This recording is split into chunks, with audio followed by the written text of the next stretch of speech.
नमस्कार, आप देख रहे हैं आज तक। आपके साथ मैं हूं सईद अंसारी। स्वागत है आपका।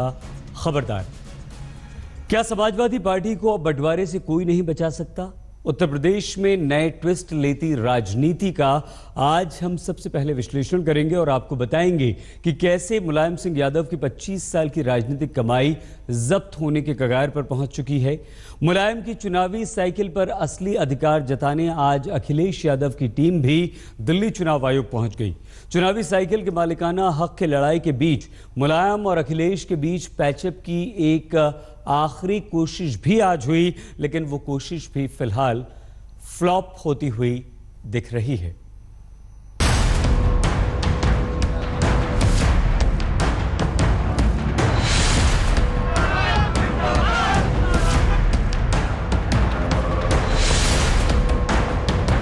एक तस्वीर कल शाम की है, जब मुलायम सिंह यादव, अमर सिंह, जया प्रदा और शिवपाल यादव की अपनी टीम के साथ चुनाव आयोग पहुंचे थे। इससे पहले कि उनके बेटे अखिलेश यादव की टीम पार्टी की तरह साइकिल के चुनावी सिंबल भी कब्जा कर ले।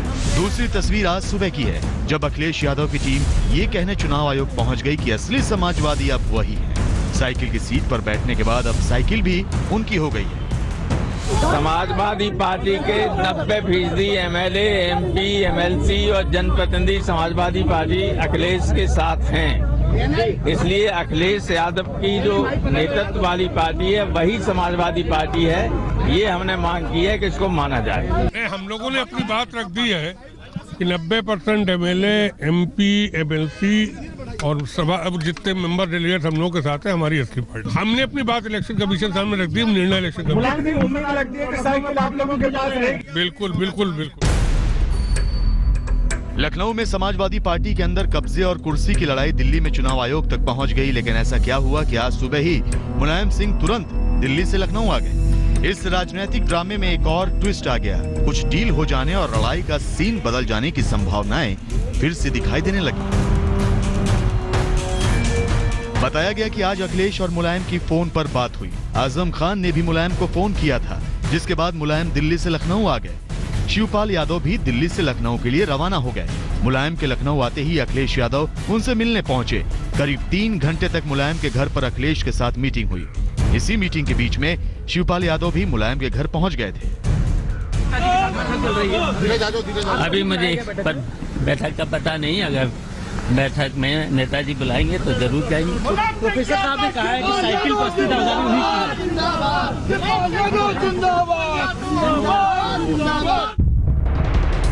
पार्टी के अंदर पावर की लड़ाई के बीच चुनाव आयोग तक पहुंच जाना ये बताता है कि अब कोई किसी की बात न मानने को राजी है, न समझौता करने को तैयार है। लेकिन मुलायम सिंह यादव का लखनऊ आना और फिर अखिलेश का तुरंत जाकर मिलना, क्या पैचअप की आखिरी कोशिशें दोनों तरफ की गई, जिसके सूत्रधार एक बार फिर आजम खान बने। डेडलॉक कंटिन्यू है दोनों पक्षों की तरफ से। क्या रास्ता देखो, खुदाई के अलावा हर चीज मुमकिन है। क्या मुमकिन नहीं है?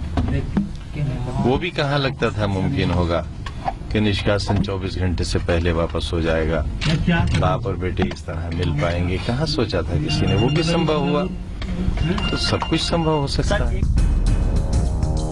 लेकिन बात इतनी बढ़ चुकी है कि अब कोई पीछे हटने को तैयार नहीं है। मुलायम की टीम और अखिलेश की टीम के बीच आखिरी पैचअप प्लान और पैचअप कराने वाली मीटिंग भी फेल हो गई है। अखिलेश कैंप के सूत्रों के मुताबिक 3 घंटे की मीटिंग में अखिलेश ने राष्ट्रीय अध्यक्ष पद फिर से मुलायम को देने की पेशकश की, लेकिन ये भी कहा कि समाजवादी पार्टी में यूपी का कामकाज और टिकट बंटवारा सिर्फ वो ही देखेंगे। इसके अलावा चाचा शिवपाल यादव को प्रदेश से बाहर की राजनीति में फिट करने की बात हुई, लेकिन ये फॉर्मूला फेल होने का मतलब यही है कि मुलायम माने नहीं और अखिलेश भी अड़े रहे। पार्टी के हित में इस सब के बीच अखिलेश कैंप की तरफ से यह दावा किया गया कि मुलायम के नाम से ऑर्डर वाली कॉपियों में अलग अलग साइन है, जिसमें एक कॉपी 1 जनवरी को अखिलेश यादव के बुलाए सम्मेलन को अवैध बताने वाली है और दूसरी कॉपी में पार्टी के उपाध्यक्ष और अखिलेश की टीम के सदस्य किरणमय नंदा को बर्खास्त करने का ऑर्डर है। दोनों कैंप अपने अपने तरीके से एक दूसरे पर वार और पलटवार कर रहे हैं, लेकिन सबसे बड़ा टेस्ट मुलायम सिंह यादव और उनके राजनीतिक अनुभव का है, जिन्हें उनके कैंप के हिसाब से अपने ही बेटे की नेतागिरी से निपटना है। मुलायम के सामने 25 साल पुरानी अपनी बनाई पार्टी से ज्यादा पार्टी के सिंबल साइकिल को बचाने का, जिसे लेकर उन्हें डर होगा कि इस लड़ाई में कहीं उनकी राजनीतिक कमाई ही जब्त न हो जाए। मीटिंग खत्म होते ही रामगोपाल यादव ने साफ कर दिया कि अखिलेश यादव ही उनके अध्यक्ष थे और वही रहेंगे। तो मुख्यमंत्री के करीबियों ने भी साफ कर दिया कि ये कोई फॉर्मूले के लिए बैठक नहीं बल्कि एक शिष्टाचार के नाते मुलाकात थी। अब देखना यह है कि क्या आगे कोई ऐसी बैठक होती है या फिर ये बिल्कुल डेडलॉक है। कैमरामैन नीरज के साथ कुमार अभिषेक, लखनऊ आज तक। आज अखिलेश यादव की टीम ने भी चुनाव आयोग में जाकर चुनावी साइकिल की ओनरशिप का दावा जता दिया। कल मुलायम सिंह यादव और उनकी टीम इसी डर से चुनाव आयोग गई थी कि कहीं उनकी चुनावी साइकिल छीन न ली जाए, जो मुलायम सिंह यादव की 25 साल की राजनीतिक कमाई का एक सिंबल बन चुकी है। मुलायम सिंह यादव भारत के सबसे अनुभवी राजनेताओं में से एक हैं। उन्हें चुनाव चिन्ह के लिए लड़ाई का राजनीतिक इतिहास भी पता होगा। 1969 में कांग्रेस के बुजुर्ग नेताओं ने इंदिरा गांधी को पार्टी से बाहर निकाला। इंदिरा गांधी के गुट ने अपनी नई पार्टी कांग्रेस आर बना ली, लेकिन कांग्रेस आर को कांग्रेस का पुराना चुनाव चिन्ह 2 बैलों की जोड़ी नहीं मिला। कांग्रेस के पुराने नेताओं वाली कांग्रेस ओ को 2 बैलों की जोड़ी का चुनाव चिन्ह मिल गया, जबकि इंदिरा गांधी के गुट वाली कांग्रेस को गाय और बछड़ा चुनाव चिन्ह के तौर पर मिला। इमरजेंसी के बाद 1978 में कांग्रेस आर इंदिरा गांधी के नाम पर फिर से टूट गई। इंदिरा गांधी ने कांग्रेस आई के नाम से राजनीतिक पार्टी बनाई, लेकिन चुनाव आयोग ने गाय और बछड़े का चुनाव चिन्ह जब्त कर लिया और इंदिरा गांधी की कांग्रेस को हाथ का पंजा नया चुनाव चिन्ह तब मिला था। इसी तरह कई बार कम्युनिस्ट पार्टी और कई बार समाजवादियों के जनता दल के मामले में भी हो चुका है, जब चुनावी सिंबल जब्त किए गए और पार्टी के अंदर दोनों गुटों को अलग अलग सिंबल्स अलॉट किए गए। चुनाव आयोग के चुनाव चिन्ह ऑर्डर 1968 के पैरा 15 के तहत चुनाव चिन्ह के नियम हैं, जिनमें किसी भी पार्टी के दोनों गुटों के तथ्य सुनकर चुनाव आयोग चुनाव चिन्ह पर फैसला करेगा। हालांकि ये प्रक्रिया 6 महीने तक लंबी हो सकती है। उत्तर प्रदेश में कल ही चुनाव की तारीखों का ऐलान हो सकता है और इसलिए अंतरिम कार्रवाई के तहत साइकिल चुनाव चिन्ह चुनाव आयोग जब्त भी कर सकता है और दोनों गुटों मुलायम और अखिलेश को नए चुनावी चिन्ह पर चुनाव लड़ने को भी कह सकता है। अगर साइकिल चुनाव निशान जब्त होगा तो ये उत्तर प्रदेश की राजनीति में समाजवादी पार्टी के लिए किसी भूकंप की तरह से होगा, जहां चुनाव की तारीखों का ऐलान कल हो सकता है। शायद यही कारण है कि मुलायम सिंह यादव और अखिलेश यादव के बीच आज समझौते की आखिरी कोशिश भी की गई। मुलायम और अखिलेश को अपनी राजनीतिक साइकिल बचाने के लिए कुछ रास्ते निकालने ही होंगे, जिसकी संभावनाएं खारिज तो नहीं की जा सकती हैं, लेकिन इसके आसार अभी भी नहीं दिख रहे। सबसे बड़ी परीक्षा मुलायम सिंह यादव की है, जिन्हें अपने बेटे की नेतागिरी से निपटना है और उस पार्टी को बचाना है जिसे मुलायम सिंह यादव ने 25 साल पहले बनाई थी और इन 25 सालों में अपनी पार्टी को 3 बार मुलायम सिंह यादव सत्ता तक भी पहुंचा चुके हैं। अभी 2 महीने पहले की ही बात है जब समाजवादी पार्टी अपने स्थापना की सिल्वर जुबली का जश्न मना रही थी, लेकिन मुलायम सिंह यादव की 25 साल की राजनीतिक कमाई अब दांव पर है और ये भी बड़ी विडंबना है कि इन 25 सालों में बड़े बड़े नेताओं की नेतागिरी से निपटकर समाजवादी पार्टी के नेताजी कहलाने वाले मुलायम को 25 साल बाद अपने बेटे की नेतागिरी से ही निपटना है। लोकतंत्र में आपको जाना है जनता के बीच तो बताना चाहिए 5 साल जो पिछली सरकार रही उसने ही उत्तर प्रदेश को पीछे धकेला है। तो उस सरकार के बारे में सुन लीजिए, मुख्यमंत्री आपके मौसम नहीं करता, पिछली सरकार ने नाश किया उत्तर प्रदेश का। इसलिए अपने विभाग को तेजी से चलाइए और चापलूसी में मत फंसिए। चापलूसी पसंद लोग हमेशा धोखा खाते हैं। इस तरह से मुलायम सिंह यादव अपने मुख्यमंत्री बेटे को कई बार सार्वजनिक तौर पर डांट चुके हैं। जब भी माइक मुलायम के सामने आए तो उन्होंने अखिलेश के लिए कोई कोताही नहीं की। कई बार मुलायम ने काम पर अखिलेश को डेडलाइन दी तो कहीं अखिलेश को मंच पर ही उनके सामने इसे पूरा करने की कसम खानी पड़ी। तो बताए मुख्यमंत्री उद्घाटन कब करेंगे शरीफ कॉलेज का? बताया कि 30 तारीख को अगली वर्ष नहीं करा, 1-1 महीना के अंदर पुनर्वाए। हम कह रहे हैं रात और दिन जोड़ करके ज्यादा से ज्यादा 8 महीना। 8 महीने में हो जाएगा। लेकिन मुलायम के सामने बड़ी मुश्किल तब आई जब 4 साल से अंदर ही अंदर सुलग रहा बारूद अचानक फटा।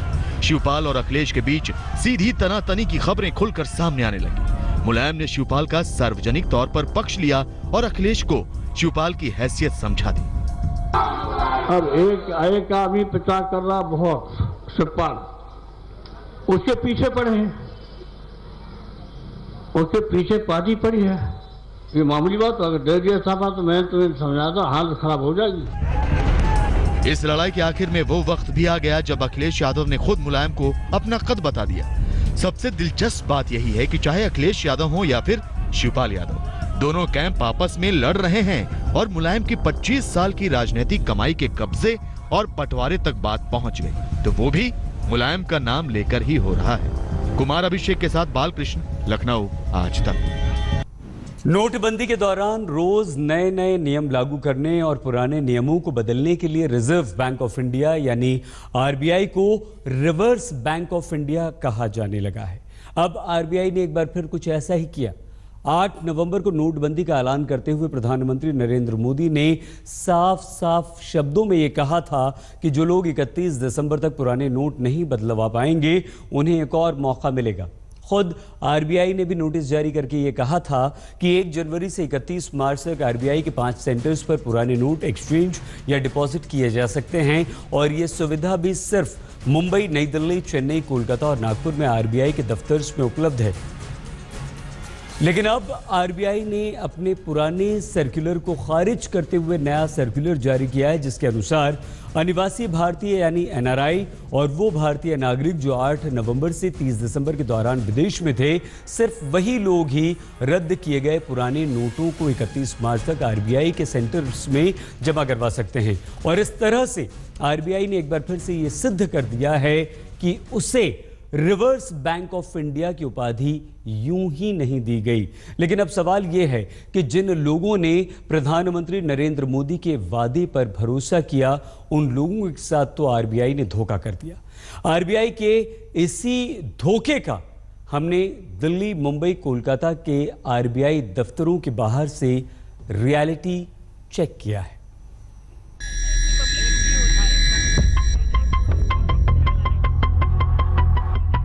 मुझे पता चल गया कि मेरे भाई की तबीयत खराब है तो मुझे अर्जेंट गांव जाना पड़ा, तो पैसे यहीं रह गया। वो 3 नोट खाली रह गया था कोई कारण से, लेडीज के कारण से। संजोग बस ये रुपया 2500 रुपया डायरी में रह गया, तो कल जब निकाले डायरी तो देखे भाई गुजर जाने की वजह से गांव गया था। मेरा 2500 है सर, मैं गांव गया था, जो है कि मेरा वहाँ पे अकाउंट नहीं था। पहले 1 महीने पहले बैंक में गई थी, वहाँ पर काफी रश था, स्टार्टिंग टू एंड हम लोग वहीं पे खड़े रहते थे।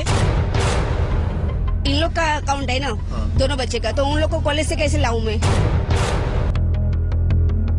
पुराने नोट बदलवाने आरबीआई सेंटर पहुंचे लोगों के बहाने अलग अलग हैं, लेकिन आरबीआई सेंटरों का जवाब सिर्फ एक है जो इस नोटिस में लिखा है। अनिवासी भारतीय और भारतीय नागरिक जो 8 नवंबर से 30 दिसंबर की अवधि के दौरान विदेश में थे, केवल ऐसे नागरिकों के रद्द किए गए नोटों को जमा करने की सुविधा उपलब्ध है। लेकिन ये नोटिस तो पीएम मोदी के ऐलान से जरा भी मेल नहीं खाता। खुद सुन लीजिए पीएम मोदी ने नोटबंदी के ऐलान के वक्त क्या कहा था। मोदी तो बोल गए, लेकिन जब मंगलवार को लोग आरबीआई दफ्तरों के बाहर अपने पुराने नोटों के साथ जायज वजह लेकर पहुंचे, तो उनका स्वागत किया इस नोटिस ने, जो पीएम मोदी के वादों की हवा निकाल रहा है। आज तक की टीम जब दिल्ली में आरबीआई दफ्तर पहुंची तो कुछ लोग गुस्से में थे और कुछ लोग बेहद निराश। दिल्ली के आरबीआई पर हैं और यहाँ पर तमाम लोग अपने पुराने नोट बदलने आए हैं, लेकिन अब फिलहाल वो नोट नहीं बदल पा रहे हैं क्योंकि आरबीआई के गेट इनके लिए बंद हैं। वो कहते हैं कि जो भी आपके पास 500, 1000 का नोट जो बचा हुआ है वो रद्दी हो गया है, अब यहाँ पे आरबीआई में भी नहीं ले। देखिए, हमारे पास काला धन नहीं है। मैं स्पष्टीकरण देने के लिए तैयार हूँ, क्लैरिफिकेशन देने के लिए। कोई भी इंक्वायरी करवा सकते हैं ये लोग।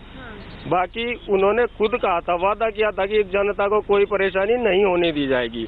इसके बावजूद भी लोग, कोई हरियाणा से, कोई दूर दूर से, मैं बागपत से आया हूँ यूपी से, सुबह से यहाँ लाइन में लगे हैं, तो हमें तो ऐसा कोई आश्वासन इनकी तरफ से अभी मिला नहीं। बैंक के नोट ड्रोन से किसी भी बैंक ने मेरे जमा नहीं किया।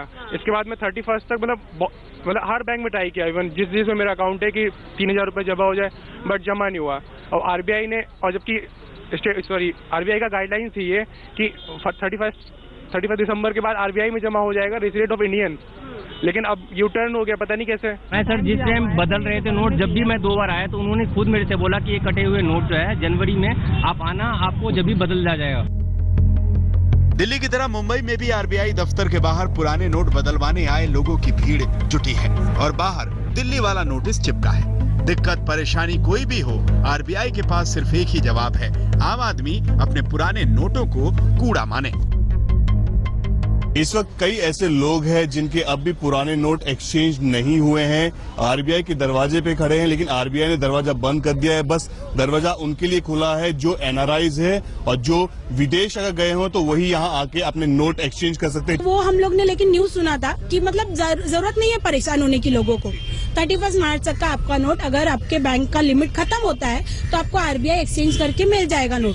तो हम लोगों ने बोला ठीक है, फिर ज्यादा परेशान होने की जरूरत नहीं, अपना पैसा हम आरबीआई में करेंगे, ये हमारा मेहनत का पैसा, काला धन नहीं है कोई। हम ये मोदी जी से ये कहना चाहते हैं कि मोदी जी, आप जो भाषण में बोला वो सही बोला है, तो आप सही क्यों नहीं करते? रिजर्व बैंक को ऑर्डर दो और पुराने पैसे 31 मार्च तक ले। ये है कोलकाता का आरबीआई दफ्तर। यहाँ भी हालात दिल्ली मुंबई जैसे ही हैं। लोग पुराने नोट बदलवाने आ रहे हैं और आरबीआई का टका सा जवाब सुनकर निराश लौट रहे हैं। आरबीआई के सामने कई लोगों की भीड़ लगी थी, लेकिन सुबह से ही इन लोगों का कहना है कि इन्हें अंदर जाने की अनुमति नहीं मिल रही है। और साथ ही साथ ये भी कहा जा रहा है कि अब तक जो आश्वासन दिया गया था कि नोट बदल लिए जाएंगे, अब नहीं बदले जा रहे हैं। क्या बताया जा रहा है और आपको इतनी देर क्यों हुई आने में?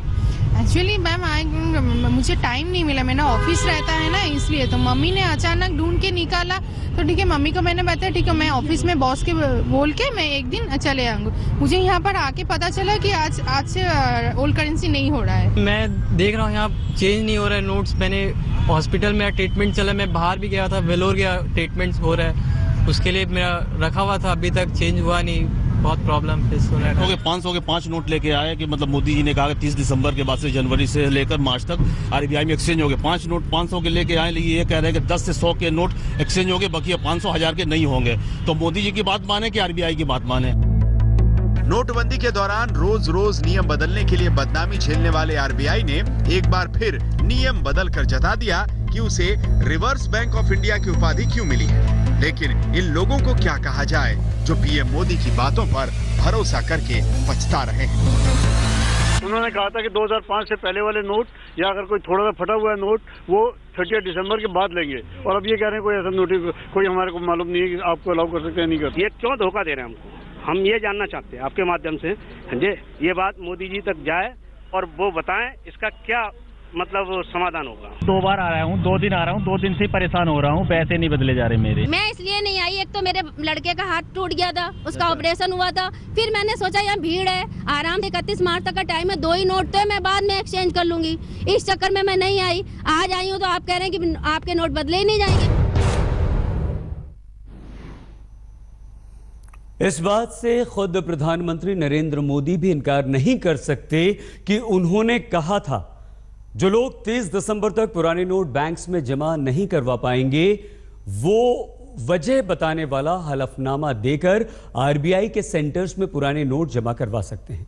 लोगों ने प्रधानमंत्री नरेंद्र मोदी के वादे पर भरोसा किया, लेकिन अब आरबीआई के नए फरमान ने लोगों की परेशानियां काफी बढ़ा दी हैं, क्योंकि भले ही पुराने नोट अब तक न बदलवाने के पीछे लोगों के तर्क कितने भी अजीब क्यों ना हो, लेकिन ये नोट उनके खून पसीने की कमाई का पैसा है जिसे बदलवाना उनका अधिकार है। रुख अगली खबर का। आजकल सुप्रीम कोर्ट से लेकर सरकार तक आम जनता को देशभक्ति दर्शाने के टिप्स दे रहे हैं। राष्ट्रगान के दौरान खड़े होना देशभक्ति दर्शाने का ही एक जरिया है, जिसका पालन देश भर के सिनेमाघरों में शुरू हो चुका है। लेकिन क्या देशभक्ति दर्शाने का ठेका सिर्फ आपने और हमने यानी देश की आम जनता ने ही लिया हुआ है, क्या नेताओं को राष्ट्रगान का सम्मान करने की कोई जरूरत नहीं है? और ऐसा हम इसलिए कह रहे हैं क्योंकि सोमवार को जम्मू कश्मीर विधानसभा में बजट सत्र के पहले ही दिन विपक्षी दलों के नेताओं ने सरकार का विरोध करने के चक्कर में राष्ट्रगान का अपमान कर दिया। सोमवार को जब जम्मू कश्मीर के गवर्नर NN वोहरा की मौजूदगी में सदन में राष्ट्रगान बजाया गया तो कांग्रेस और नेशनल कॉन्फ्रेंस के विधायकों ने राष्ट्रगान को नजरअंदाज करते हुए हंगामा शुरू कर दिया। हंगामे को बढ़ता हुआ देखकर राज्यपाल भी राष्ट्रगान के दौरान सदन से बाहर चले गए और राष्ट्रगान की गरिमा का ख्याल नहीं रखा गया। इस घटना के बाद विधानसभा के बाहर हंगामे की शुरुआत हुई और आज भी इसका असर जम्मू कश्मीर की राजधानी में देखने को दिन भर मिलता रहा।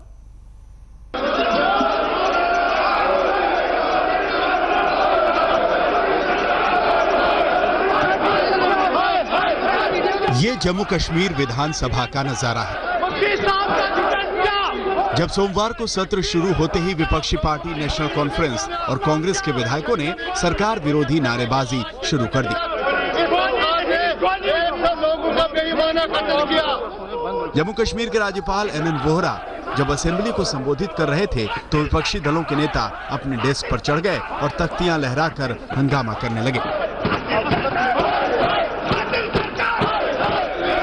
इसके चलते राज्यपाल ने अपना भाषण बीच में ही खत्म कर दिया। सत्ताधारी PDP और BJP का आरोप है कि जब विधानसभा में राष्ट्रगान चल रहा था तब भी नारेबाजी बंद नहीं की गई। ये राष्ट्रगान का अपमान है क्योंकि राष्ट्रगान बजता रहा और विपक्षी नारे लगाते रहे। इस वक्त मैं बिल्कुल जो है लेजिस्लेटिव असेंबली के बाहर हूं। आप देख रहे हैं कि अंदर इन्होंने जो है नेशनल कॉन्फ्रेंस कांग्रेस ने कोई गवर्नर को एड्रेस नहीं करने दिया और जल्दी से गवर्नर NN वोहरा यहां से निकल चुके हैं।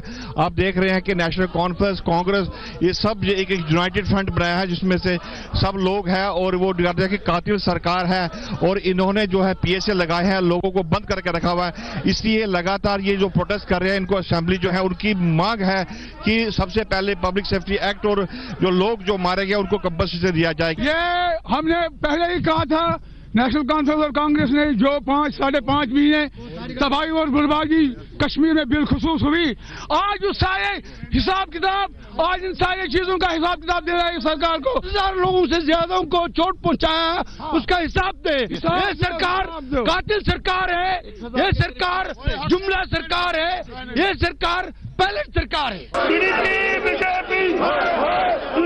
सोमवार को जम्मू कश्मीर विधानसभा में विपक्षी पार्टियों द्वारा राष्ट्रगान के अपमान का मामला मंगलवार को जोर पड़ा। जम्मू कश्मीर असेंबली में राष्ट्रगान का अपमान करने वाले नेताओं पर क्या कार्रवाई होगी या नहीं, ये तो बात की बात है, लेकिन विधानसभा में राष्ट्रगान का अपमान करना देश के नेताओं को शोभा नहीं देता।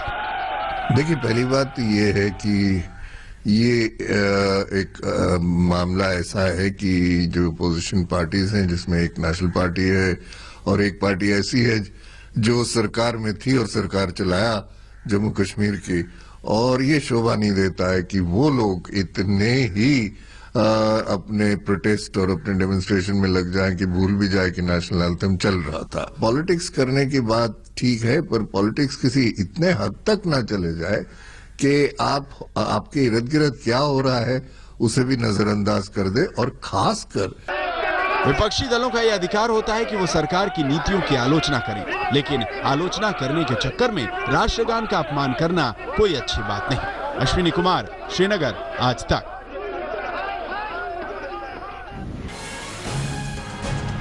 और आइए अब हम आपको कश्मीर में 5 महीने बाद हुई बर्फबारी की खूबसूरत तस्वीरें दिखाते हैं। करीब 4 दशक में ऐसा पहली बार हुआ है कि कश्मीर में 5 महीने तक बर्फ नहीं गिरी, लेकिन आज गुलमर्ग समेत कश्मीर के पहाड़ी इलाकों में जमकर बर्फबारी हुई है। बर्फबारी के बाद कश्मीर के नज़ारे देखिए और घर बैठे आप भी कश्मीर की बर्फबारी का लुत्फ उठाइए।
खबरदार में बस इतना ही। अपना ख्याल रखिएगा। दस्तक लेकर पुण्य प्रसून होंगे बस अब से कुछ ही देर में आपके साथ। देखते रहिए आज तक।